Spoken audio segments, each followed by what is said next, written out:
ಓಂ ಶಾಂತಿ ಇವರೇ, ನಿಮಗೆ ಆಗೋ ನಮ್ಮನ್ನು ಯಾರು ಇಷ್ಟಪಡ್ತಾರೋ ಒಳ್ಳೆಯವರು ಎಲ್ಲರಿಗೂ ಒಳ್ಳೆಯದಾಗಲಿ.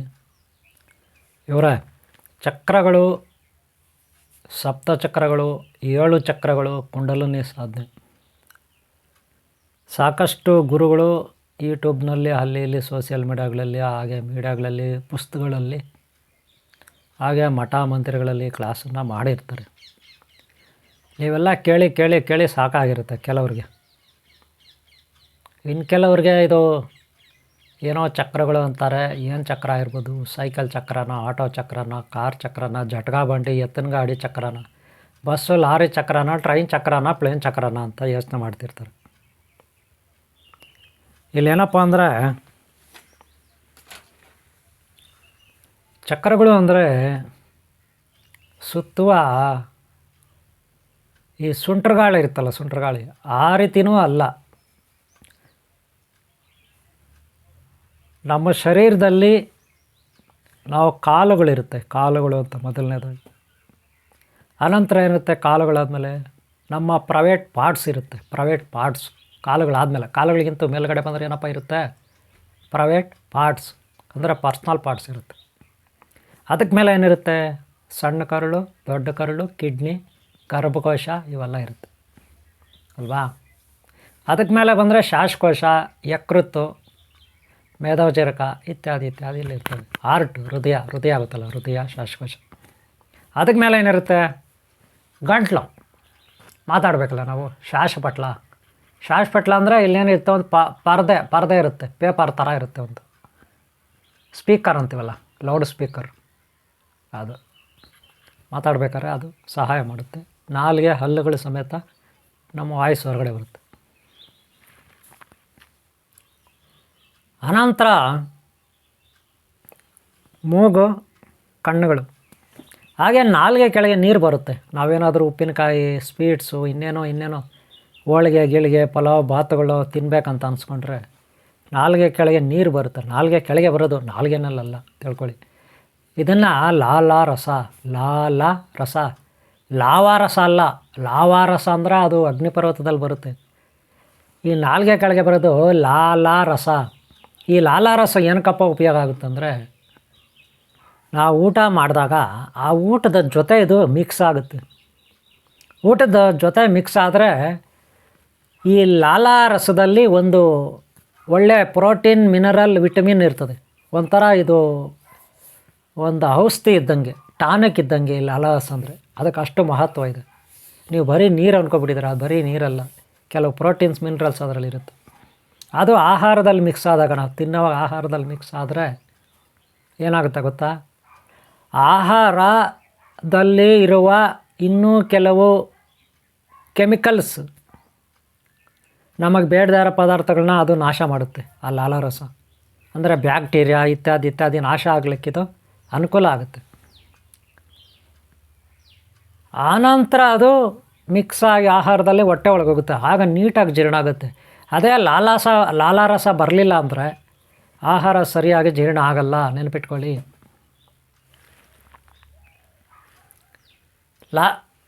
ಇಷ್ಟಕ್ಕೂ ಲಾಲಾರಸ ಎಲ್ಲಿಂದ ಬರುತ್ತೆ? ಹೋಗ್ಲಿ, ಕಣ್ಣುಗಳಲ್ಲಿ ನೀರು ಬರುತ್ತೆ, ನೋಡಿರ್ಬೋದು. ಕಣ್ಣುಗಳಲ್ಲಿ ನೀರು ಬರುತ್ತೆ, ಎಲ್ಲಿಂದ ಬರುತ್ತೆ? ಹೋಗ್ಲಿ, ಕೋಲ್ಡ್ ಆಗಿಬಿಟ್ರೆ ಕಫ ಬರ್ತದೆ, ಮೇಲ್ಗಡೆಯಿಂದ ಕಫ ಬರುತ್ತೆ. ಕಫ ಗಂಟ್ಲೊಳಗೆ ಇಳಿಯುತ್ತೆ, ಕಫ ಅದೆಲ್ಲಿಂದ ಬರುತ್ತೆ? ಮೂಗು ಬರುತ್ತೆ, ಮೂಗಿಂದ ಗೊಣ್ಣೆ ಬರುತ್ತೆ, ಅದೆಲ್ಲಿಂದ ಬರುತ್ತೆ? ಕಣ್ಣಲ್ಲಿ ನೀರು ಬರುತ್ತೆ, ಎಲ್ಲಿಂದ ಬರುತ್ತೆ? ಕಿವಿಗಳಲ್ಲಿ ಕಿವಿನಲ್ಲಿ ಸೋರುತ್ತೆ, ಅದೆಲ್ಲಿಂದ ಬರುತ್ತೆ?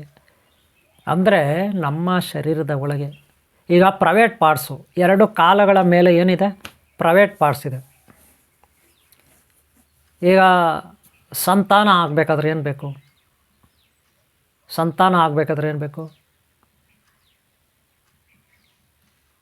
ಅದು ಉತ್ಪನ್ನ ಆಗೋದು ನಮ್ಮ ಪ್ರೈವೇಟ್ ಪಾರ್ಟ್ಸ್. ಹಂಗಂತ ಪ್ರೈವೇಟ್ ಪಾರ್ಟ್ಸಲ್ಲೇ ಉತ್ಪನ್ನ ಆಗೋಲ್ಲ. ಅದರ ಒಳಗಡೆ ಗ್ರಂಥಿಗಳಿರುತ್ತೆ. ಗ್ರಂಥಿಗಳಂದರೆ ಚೀಲಗಳು ಅಷ್ಟೇ, ಎಷ್ಟು ಹಿಡ್ದಪ್ಪ ಒಂದೊಂದು ಚೀಲ, ಅದರೊಳಗಡೆ ಉತ್ಪನ್ನ ಆಗುತ್ತೆ ಮಕ್ಕಳು ಆಗಬೇಕಾದ್ರೆ. ಗೊತ್ತಾಯ್ತಲ್ಲ? ಹಾಗೆ ಆಹಾರ ಇನ್ನು ಜಠರಕ್ಕೆ ಬಂದರೆ, ಅಥವಾ ಗರ್ಭಕೋಶದಲ್ಲಿ ಹೋಗಿ ಮಕ್ಕಳಾಗುತ್ತೆ. ಕಿಡ್ನಿ ಇರುತ್ತೆ, ಅಲ್ಲೇನಾಗುತ್ತೆ, ನಮ್ಮ ರಕ್ತ ಶುದ್ಧಿ ಆಗುತ್ತೆ. ಹಾಗೇ ನಮ್ಮ ನೀರು ಕುಡಿದಿದ್ದೆಲ್ಲ ಫಿಲ್ಟ್ರ್ ಆಗಬೇಕಲ್ಲ, ಫಿಲ್ಟ್ರ್ ಆಗಬೇಕಲ್ಲ, ಅದಕ್ಕೆ ಕಿಡ್ನಿನೂ ಸಹಾಯ ಮಾಡುತ್ತೆ. ಬೇರೆ ಇನ್ನೊಂದು ಕೆಲವಲ್ಲಿ ಚೀಲಗಳಿರುತ್ತೆ, ಪೈಪ್ಗಳಿರ್ತಾವಲ್ಲ, ಸಹಾಯ ಮಾಡುತ್ತೆ. ಅನಂತರ ಹೃದಯ, ರಕ್ತವನ್ನು ಶುದ್ಧಿ ಮಾಡೋದು ಹೃದಯ. ಆಮೇಲೆ ಅದ್ರ ಜೊತೆಗೆ ಆಹಾರ ಜಠರದಲ್ಲಿ ಬಂದಿರುತ್ತೆ, ಬಾಯಿಂದ ಹೋಗಿದ್ದು ಒಳಗಡೆ ಆಹಾರ ಜಠರಕ್ಕೆ ಬಂದಿರುತ್ತೆ. ಅಲ್ಲಿ ಕೆಳಗಡೆ ಒಂದು ಕಪ್ಪು ಕಲ್ಲರು ಚೀಲ ಇರುತ್ತೆ, ಆದರೂ ಒಂಥರ ಲಿಕ್ವಿಡ್ ಥರ, ಟಾನಿಕ್ ಥರ ಇರುತ್ತೆ. ಅದು ಒಂದೊಂದು ಡ್ರಾಪು ನಮ್ಮ ಜಠರ ಇರುತ್ತೆ, ಜಠರಕ್ಕೆ ಅದು ಆಗ್ತಾ ಇರುತ್ತೆ. ಅದರಿಂದಲೇ ನಾವು ತಿಂದ ಆಹಾರದಲ್ಲಿ ಏನಾದರೂ ಬ್ಯಾಕ್ಟೀರಿಯಾ ಇದ್ದರೆ, ನಾವು ಕುಡಿದ ಆಹಾರದಲ್ಲಿ ಏನಾದರೂ ಬ್ಯಾಕ್ಟೀರಿಯಾ ಇದ್ದರೆ ಅದನ್ನು ಸಾಯಿಸೋದು ಆ ಕಪ್ಪು ಕಲ್ಲರ್ ಗ್ರಂಥಿ. ಅದೊಂಥರ ಟಾನಿಕ್, ವಿಷ ಥರ ಇರುತ್ತೆ. ಅದನ್ನು ನೀವು ಹೈಡ್ರೋಕ್ಲೋರಿಕ್ ಆಮ್ಲ ಅಂದರೂ ಪರವಾಗಿಲ್ಲ, ಒಂದು ರೀತಿ ಆಸಿಡಿಟಿ ಅಂದರೂ ಪರವಾಗಿಲ್ಲ, ಆಸಿಡ್ ಥರನೂ ಇರುತ್ತದೆ. ಗೊತ್ತಾಯ್ತಲ್ಲ. ಅನಂತರವೇ ಬರೋದಿಲ್ಲಿ ಥೈರಾಯ್ಡ್ ಗ್ರಂಥಿಗಳು ಶೀತ ಉಷ್ಣಕ್ಕೆ ಇದು ಏರುಪೇರು ಆಗ್ತಾರೆ. ಅನಂತರ ಕಣ್ಣಲ್ಲಿ ನೀರು ಬರುತ್ತೆ, ಅದೆಲ್ಲಿಂದ ಬರುತ್ತೆ, ಅದಕ್ಕೂ ಗ್ರಂಥಿಗಳಿರುತ್ತೆ. ಕಿವಿನಲ್ಲಿ ಸೋರುತ್ತೆ, ಅದೆಲ್ಲಿಂದ ಬರುತ್ತೆ, ಅದಕ್ಕೂ ಗ್ರಂಥಿಗಳಿರುತ್ತೆ. ನಾಲ್ಗೆ ಕೆಳಗೆ ನೀರು ಬರುತ್ತೆ, ಅದೆಲ್ಲಿರುತ್ತೆ, ಅದಕ್ಕೂ ಗ್ರಂಥಿ ಇರುತ್ತೆ. ಜೊತೆಗೆ ಅಮೃತ ಗ್ರಂಥಿ, ಈ right brain, left brain, middle brain, back brain, front brain, ಕೆಳಗಡೆ ಅಮೃತ ಗ್ರಂಥಿ ಇರುತ್ತೆ. ಫೈನಲ್ ಗ್ಲ್ಯಾಂಡ್ ಅಂತೀವಿ. ಗ್ಲ್ಯಾಂಡ್ಸ್ ಅಂದರೆ ಗ್ರಂಥಿಗಳು, ಚೀಲಗಳು, ಟಾನಿಕ್ ಥರ ಚೀಲಗಳು ಅಷ್ಟೇ. ಬಯೋಕೆಮಿಸ್ಟ್ರಿನಲ್ಲಿ ಬರುತ್ತೆ, ರಾಸಾಯನಿಕ ಪ್ರಕ್ರಿಯೆ ನಮ್ಮ ಶರೀರದಲ್ಲಿ ನಡೀತೆ. ಗೊತ್ತಾಯ್ತಲ್ಲ. ಇದು ನಾನು ನಿಮಗೆ ಸಿಂಪಲಾಗಿ ಹೇಳ್ತಾ ಇದ್ದೀನಿ. ಇದು ಹೇಳಿದ್ರೆ ತುಂಬ ಇದೆ ಬಯೋಕೆಮಿಸ್ಟ್ರಿನಲ್ಲಿ, ರಾಸಾಯನಿಕ ಶಾಸ್ತ್ರದಲ್ಲಿ ತುಂಬ ಇರುತ್ತೆ. ಅದೆಲ್ಲ ಹೇಳಿದ್ರೆ ನಿಮಗೆ ಅರ್ಥ ಆಗುತ್ತಿಲ್ಲ, ಗೊತ್ತಿಲ್ಲ. ಓದಿರೋರಿಗೆ ಸ್ವಲ್ಪ ಅರ್ಥ ಮಾಡ್ಕೊಳ್ಳೋರಿಗೆ ಆಗುತ್ತೆ, ಎಲ್ಲರಿಗೂ ಅರ್ಥ ಆಗೋಲ್ಲ. ಅದಕ್ಕೆ ನಾನು ಭಾಳ ಕಡಿಮೆ ನಿಮ್ಗೆ ಅರ್ಥ ಆಗೋ ರೀತಿಯಲ್ಲಿ ಹೇಳ್ಕೊಂಡು ಹೋಗ್ತಾಯಿದ್ದೀನಿ. ಹೆಡ್ಲೈನ್ಸ್ ಇದೆಲ್ಲ ತುಂಬ ಪಾಠ ಇರುತ್ತೆ. ಈ ತುಂಬ ಪಾಠ ನೀವು ಕೇಳಬೇಕಂದ್ರೆ ಆನ್ಲೈನ್ ಕ್ಲಾಸಲ್ಲೇ ಕೇಳಬೇಕಾಗುತ್ತೆ. ಯಾಕಂದರೆ ಅಲ್ಲಿ ನಾವು ಸಾಕಷ್ಟು ದಿನಗಳ ಕಾಲ ಅಲ್ಲಿ ಪಾಠ ಮಾಡ್ತೀವಿ. ಆನ್ಲೈನ್ ಕ್ಲಾಸಲ್ಲಿ ದಿನ 3/4 ಅವರ್ ಪಾಠ ಇರುತ್ತೆ, ಭಾನುವಾರ ರಜೆ ಇರುತ್ತೆ. ಆನ್ಲೈನ್ ಕ್ಲಾಸ್ ಸೇರಿಕೊಂಡ್ರೆ ನಿಮಗೆಲ್ಲ ಇದು ಜೀವಶಾಸ್ತ್ರ ನೀಟಾಗಿ ಅರ್ಥ ಆಗೋ ರೀತಿ ಹೇಳ್ಕೊಡ್ತೀವಿ. ಇರಲಿ, ಈಗ ಲಾಸ್ಟ್ ಟೈಮು ಮೂಲಾಧಾರ ಚಕ್ರ ಹೇಳ್ಕೊಟ್ಟಿದ್ದೀನಿ. ಅದು ಬರೀ ಕಾಲುಗಳಿಗೆ ಸಂಬಂಧಪಟ್ಟಿದ್ದು. ನಾವು ಕಾಲುಗಳು ಕರೆಕ್ಟಾಗಿದ್ದರೆ ಬಸ್ನಲ್ಲಿ, ಟ್ರೈನಲ್ಲಿ ನಾವು ನಿಂತ್ಕೋಬೋದು. ಎಷ್ಟೊತ್ತಂದರೆ ಅಷ್ಟೊತ್ತು ನಿಂತ್ಕೋಬೋದು. ಅದೇ ಕಾಲುಗಳಲ್ಲಿ ತಾಕತ್ತಿಲ್ಲ ಅಂದರೆ ಬೆಟ್ಟ ಕೂಡ ಹತ್ತಕ್ಕಾಗಲ್ಲ, ಬಸ್ನಲ್ಲಿ ನಿಂತ್ಕೊಳ್ಳೋಕ್ಕಾಗಲ್ಲ, ಮನೆಯಲ್ಲಿ ನಿಂತ್ಕೊಳ್ಳೋಕ್ಕೂ ಆಗಲ್ಲ. ತಾಕತ್ತು ಬರ್ಬೇಕಾದ್ರೆ ಎಲ್ಲಿಂದ ಬರಬೇಕು? ಮೂಲಾಧಾರ ಚಕ್ರ ಅಂದರೆ ಶಕ್ತಿ ಕೇಂದ್ರ. ಇದೆಲ್ಲ ಆನ್ಲೈನ್ ಕ್ಲಾಸಲ್ಲಿ ನೀಟಾಗಿ ಎಕ್ಸ್ಪ್ಲೇನ್ ಮಾಡ್ತೀವಿ. ಆ ಶಕ್ತಿ ಇರುತ್ತೆ, ಎರಡೂ ಕಾಲುಗಳಿಗೆ ಒಂದು ಶಕ್ತಿ. ನಮ್ಮ ಬೆನ್ನುಮೂಳೆ ಕೆಳಗಡೆ ಕೊನೆಯ ಭಾಗದಲ್ಲಿ, ಎರಡೂ ತೊಡೆಗಳ ಮಧ್ಯದಲ್ಲಿ ಕುಂಡಲಿನಿ ಮಹಾಶಕ್ತಿ ಇರುತ್ತೆ. ಆಲ್ರೆಡಿ ಪಾಠ 1ರಲ್ಲಿ ಮಾಡಿದ್ದೀನಿ. ಮೂಲಾಧಾರ ಚಕ್ರ ಪಾರ್ಟ್ 1 ಹಿಂದೆ ಯಾರು ನೋಡಿಲ್ಲ ನೋಡಿ. ಹಿಂದೆ ನೀವು ನೋಡಿಲ್ಲ ಅಂದರೆ ನೋಡಿ, ಅದರಲ್ಲಿ ಫಸ್ಟ್ ನೋಡಿ, ಆಮೇಲೆ ಇದನ್ನು ನೋಡಿದ್ರೆ ಚೆನ್ನಾಗಿರುತ್ತೆ. ಅಥವಾ ಇದನ್ನು ನೋಡಿಬಿಟ್ಟು ಅದನ್ನು ನೋಡಿ, ತಪ್ಪದೇ ಅದನ್ನು ನೋಡಬೇಕು. ಮೂಲಾಧಾರ ಚಕ್ರದಲ್ಲಿ ಹೇಳಿದ್ದೀನಿ. ಕಾಲುಗಳಿಗೆ ಶಕ್ತಿ, ಚಕ್ರ ಅಂದರೆ ಏನು, ಇವೆಲ್ಲ ಅದರಲ್ಲಿ ಹೇಳಿದ್ದೀನಿ. ಈಗ ಸ್ವಾದಿಷ್ಠಾನ ಚಕ್ರ, ಇದು 2ನೇ ಚಕ್ರ. ಕಾಲುಗಳಿಂದ ಮೇಲೆ ಪ್ರೈವೇಟ್ ಪಾರ್ಟ್ಸ್ ಅಂದರೆ ಅದು ನಿಮ್ಮದೇ ಆದ ಪ್ರೈವೇಟ್ ಪಾರ್ಟ್ಸ್. ಯೂರಿನ್ ಪಾಸ್ ಮಾಡೋಕ್ಕೂ ಇರುತ್ತೆ ಪ್ರೈವೇಟ್ ಪಾರ್ಟ್ಸು, ಮಲ ವಿಸರ್ಜನೆ ಮಾಡೋಕ್ಕೂ ಇರುತ್ತೆ, ಮಕ್ಕಳು ಮಾಡೋಕ್ಕೂ ಇರುತ್ತೆ ಪ್ರೈವೇಟ್ ಪಾರ್ಟ್ಸ್. ಈ ಪ್ರೈವೇಟ್ ಪಾರ್ಟ್ಸ್ ಸ್ವಾದಿಷ್ಠಾನ ಚಕ್ರಕ್ಕೆ ಸಂಬಂಧಪಟ್ಟಿದ್ದು, 2ನೇ ಚಕ್ರಕ್ಕೆ. ಇದರ ದೇವತೆ ಬ್ರಹ್ಮ ಸರಸ್ವತಿ ಬ್ರಹ್ಮಾಜಿ ಅಧಿಪತಿ. ಬ್ರಹ್ಮ ಅಂದ ತಕ್ಷಣ ನಿಮ್ಗೆ ಗೊತ್ತು, ಈ ಜಗತ್ತನ್ನು ಸೃಷ್ಟಿ ಮಾಡೋರು ಅಂತ. ಗಿಡ, ಮರ, ಬಳ್ಳಿ, ಕ್ರಿಮಿ, ಕೀಟಾದಿಗಳು, ಮನುಷ್ಯರು, ಪ್ರಾಣಿಗಳು. ಅದು ದೇವತೆ. 2ನೇ ಚಕ್ರ ಎಲ್ಲಿ? ಕಾಲುಗಳಾದಮೇಲೆ ತೊಡೆ ಆಯಿತು.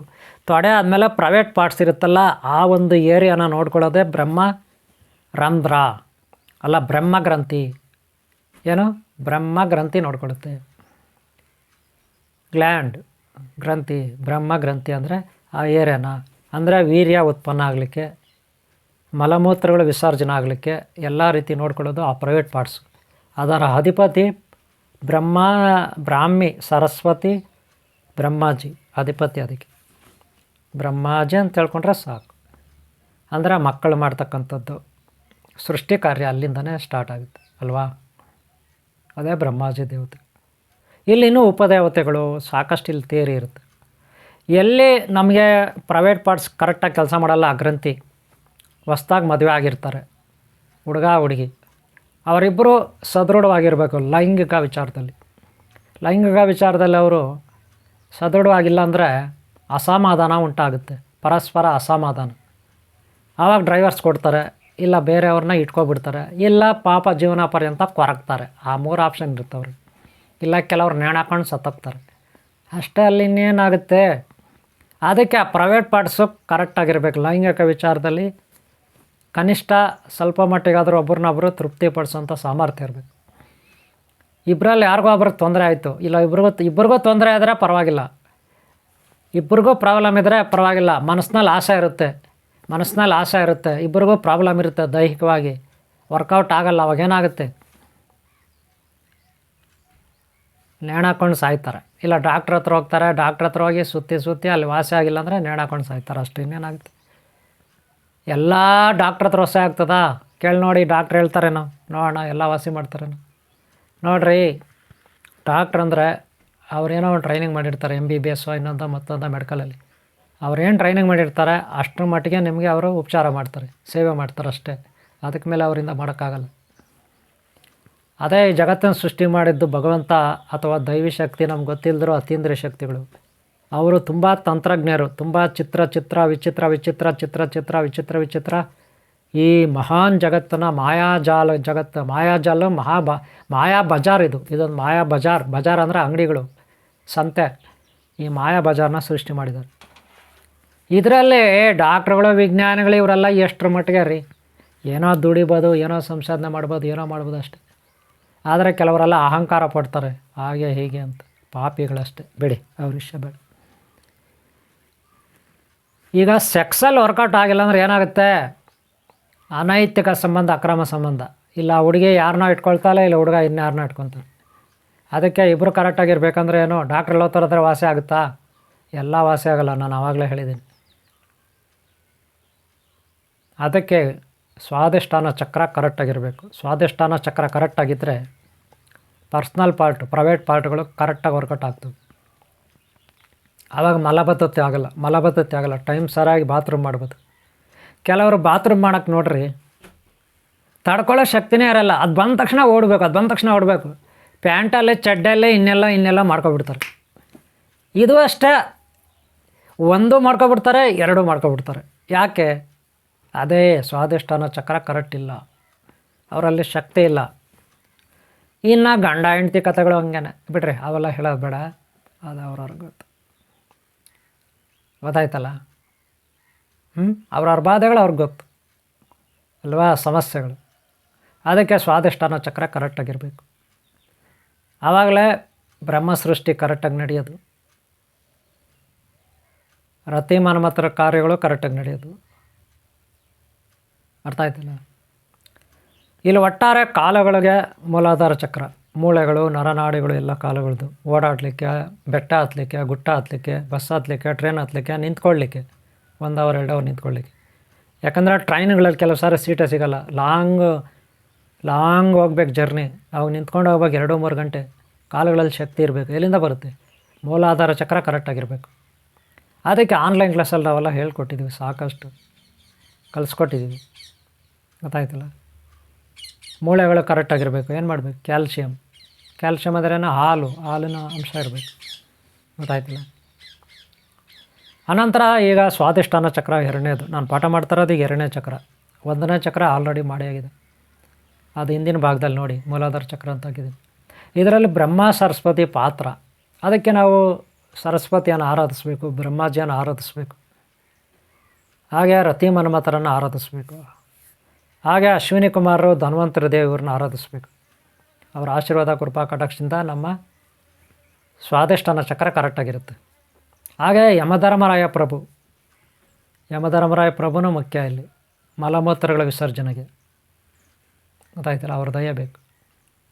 ಇದು ಸ್ವಾದಿಷ್ಠಾನ ಕರೆಕ್ಟಾಗಿದ್ದರೆ ಅಲ್ಲಿಗೆ ನಮ್ಮ ಪ್ರೈವೇಟ್ ಪಾರ್ಟ್ಗಳೆಲ್ಲ ಕರೆಕ್ಟಾಗಿದೆ, ಆ ಏರಿಯಾ ಕರೆಕ್ಟಾಗಿದೆ, ನಮಗೆ ಸಾಮರ್ಥ್ಯ ಇದೆ ಅಂತ. ಮಕ್ಕಳು ಮಾಡ್ತಕ್ಕಂಥದ್ದು, ಇನ್ನೊಂದು ಮತ್ತೊಂದು ಅಂತ. ಅರ್ಥ ಆಯ್ತಲ್ಲ.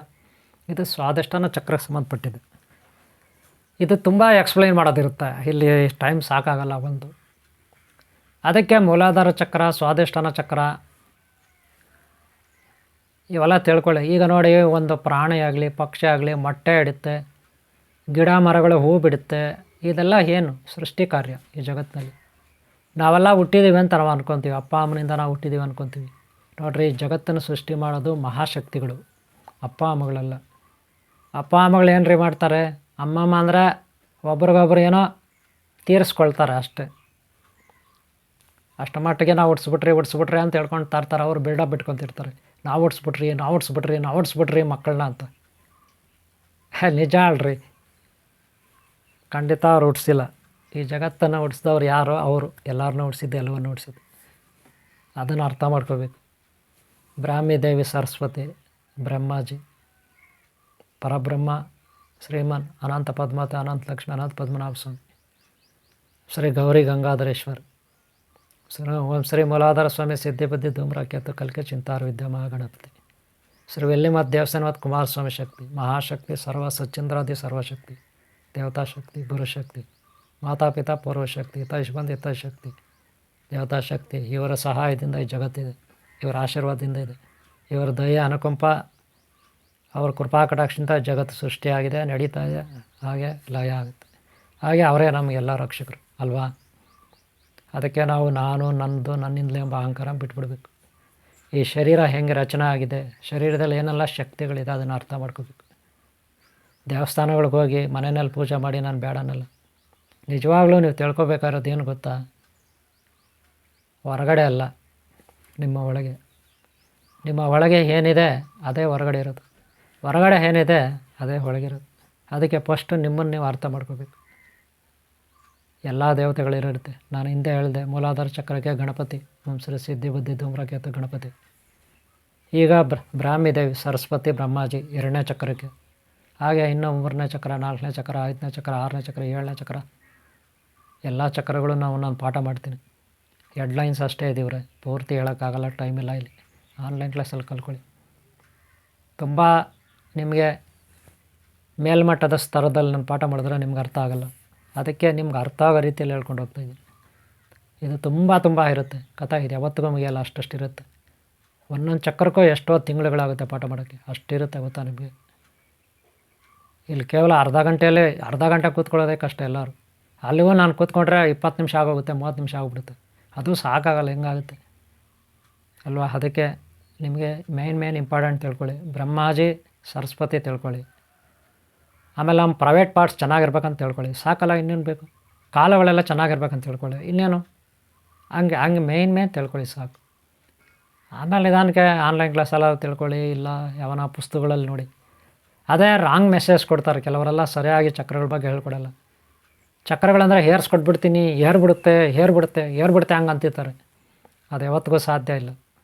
ಮೊದಲು ನೀವು ಹಂತವಾಗಿ ಒಂದೊಂದು ಚಕ್ರ ಬಗ್ಗೆ ತಿಳ್ಕೊಬೇಕು, ಜ್ಞಾನ ಪಡಿಬೇಕು. ಆಮೇಲೆ ಸಾಧನೆ ಮಾಡೋದು ಹೆಂಗೆ ಅಂತ ತಿಳ್ಕೊಬೇಕು. ಆಮೇಲೆ ಹಂತವಾಗಿ ನೀವು ಆರೋಗ್ಯನ ಸಂಪಾದನೆ ಮಾಡ್ಕೊತೀರ. ಇಡೀ ನಿಮ್ಮ ಶರೀರದಲ್ಲಿ ಎಲ್ಲ ಕಡೆ ಎಲ್ಲ ಪಾರ್ಟ್ಸು ಆರೋಗ್ಯದಿಂದ ತಳ ಪಳಪಳ ಅಂತ ಹೊಳಿತವೆ. ಅಲ್ಲಿವರೆಗೂ ಅದನ್ನು ಕಲಿಬೇಕು. ಇಡೀ ನಿಮ್ಮ ಶರೀರದಲ್ಲಿ ಎಲ್ಲ ಪಾರ್ಟ್ಸು ಕರೆಕ್ಟಾಗಿದ್ದರೆ, ಆರೋಗ್ಯದಿಂದ ಇದ್ದರೆ ಇನ್ನೇನು ಬೇಕು ನಿಮಗೆ? ಹೇಳಿ, ನೀವು ಹೇಳಿ, ಇನ್ನೇನು ಬೇಕು ಹೇಳ್ರಿ. ಹಾಗೆ ನಿಮ್ಮಲ್ಲಿ ದೈವತ್ವ ಇದೆ, ನಿಮ್ಮಲ್ಲಿ ಇರುವ ಆ ದೈವತ್ವ ಪ್ರಜ್ವಲಿಸುತ್ತೆ. ನಿಮ್ಮ ಒಳಗೆ ಇರುವ ಎಲ್ಲ ದೇವತೆಗಳು, ಶಕ್ತಿಗಳು ಪ್ರಜ್ವಲಿಸುತ್ತೆ. ಅದಕ್ಕಿಂತ ಇನ್ನೇನು ಬೇಕು ನಿಮಗೆ? ಅದನ್ನು ಕಲೀರಿ ಅಲ್ವಾ. ಯಾರು ಏನೇನು ಹೇಳ್ತಾರೆ, ಏರ್ಸ್ಕೊಟ್ಬಿಡ್ತೀನಿ ನಿನಗೆ, 3 ತಿಂಗಳಲ್ಲಿ ಏರ್ಸ್ಕೊಟ್ಬಿಡ್ತೀನಿ, 2 ತಿಂಗಳಲ್ಲಿ ಏರ್ಸ್ಕೊಟ್ಬಿಡ್ತೀನಿ. ಇದಾಗೋ ಕೆಲಸ ಏನ್ರಿ?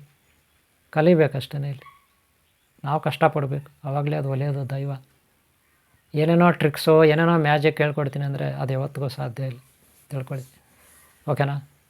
ಸ್ವಾಧಿಷ್ಠಾನ ಚಕ್ರ ಇಲ್ಲಿ ಮುಗಿಸ್ತಾ ಇದ್ದೀನಿ. ಮೂಲಾಧಾರ ಚಕ್ರ ನೋಡಿ, ಇದು ಸ್ವಾಧಿಷ್ಠಾನ ಚಕ್ರ. ಅರ್ಥ ಮಾಡ್ಕೊಳ್ಳಿ. ಹೆಚ್ಚಾಗಿ ಕಲಿಬೇಕಂದ್ರೆ ಆನ್ಲೈನ್ ಕ್ಲಾಸಲ್ಲಿ ಜಾಯ್ನ್ ಆಗಿವ್ರೆ. ಓಕೆ, ನಿಮ್ಗೆ ಒಳ್ಳೆಯದಾಗಲಿ. ಈ ವಿಡಿಯೋ ಇಷ್ಟ ಆಗಿದ್ರೆ ಒಂದು ಲೈಕ್ ಮಾಡಿ, ಹಾಗೆ ಸಬ್ಸ್ಕ್ರೈಬ್ ಆಗಿಲ್ಲ ಅಂದ್ರೆ ಹಾಕ್ಕೊಳ್ಳಿ. ಹಾಗೆ ಹಿಂದಿನ ವಿಡಿಯೋಗಳು ನೋಡಿ, ಮುಂದಿನ ವಿಡಿಯೋಗಳು ನೋಡಿ. ಏನಾದರೂ ಸಲಹೆ ಕೇಳಬೇಕಂದ್ರೆ ನೀವು ನನ್ನ ಕಾಮೆಂಟ್ ಬಾಕ್ಸಲ್ಲಿ ಬರೀರಿ. ಸಾಕಷ್ಟು ಮಂದಿ ನನ್ನ ಹತ್ರ ಸಲಹೆ ಕೇಳಿರ್ತಾರೆ. ಕೇಳಲಿಕ್ಕೆ ಅವರು ಕಾಮೆಂಟ್ ಬಾಕ್ಸ್ಗಳಲ್ಲಿ ಫೋನ್ ನಂಬರ್ ತೊಗೊಂಡಿರ್ತಾರೆ ನಂದು. ನೀವು ಹುಡುಕಿದ್ರೆ ಯಾವುದೋ ಒಂದು ಫೋನ್ ನಂಬರ್ ಸಿಗುತ್ತಲ್ಲಿ. ಸಾಕಷ್ಟು ಮಂದಿಗೆ ಕೊಟ್ಟಿರ್ತೀನಿ ನಂಬರ್ಗಳು. ಅಲ್ಲಿ ಹುಡುಕಿದಾಗ ನೀವೇ ಸಿಗುತ್ತೆ, ಇಲ್ಲ ನೀವೇ ಬರೀರಿ, ನಾನು ಕೊಡ್ತೀನಿ. ಓಕೆ, ನಿಮ್ಗೆ ಒಳ್ಳೆಯದಾಗಲಿ. ನಿಮ್ಮನ್ನು ಯಾರು ಇಷ್ಟಪಡ್ತಾ ಒಳ್ಳೆಯವರು ಎಲ್ಲರೂ ಒಳ್ಳೆಯದಾಗಲಿ. ಓಂ ಶಾಂತಿ, ಓಂ ಶಾಂತಿ, ಓಂ ಶಾಂತಿ.